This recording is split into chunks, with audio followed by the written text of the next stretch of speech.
Just a thought for you integrators out there who think it's a good idea to mount the camera on the actual gate guidepost.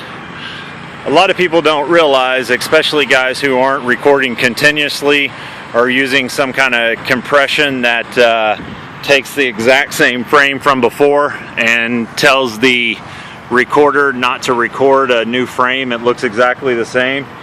When you guys put the cameras up on here on the hinge post or the guide post or anything that's moving, keep in mind, although there's no motion in the scene, the camera doesn't know whether it's moving or the scene is moving.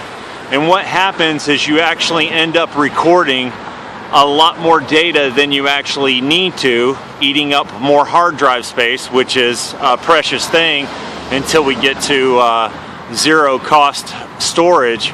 But don't mount the camera to the guidepost. Don't mount it to anything that moves. How about that?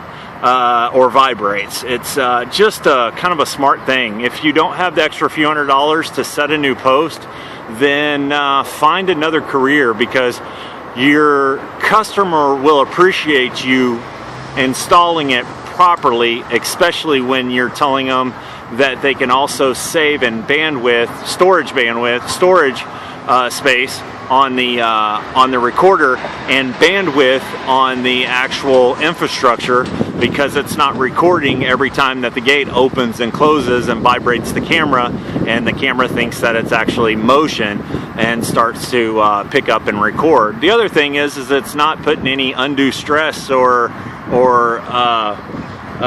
yeah, well, you know, I was going to get into the analytics part of it and the processing on the back end. If your DVR has any kind of video analytics and is trying to determine object left behind or object removed. But I won't get into that, because the simple part of it is, don't be stupid. Don't mount a camera on a device that routinely vibrates. And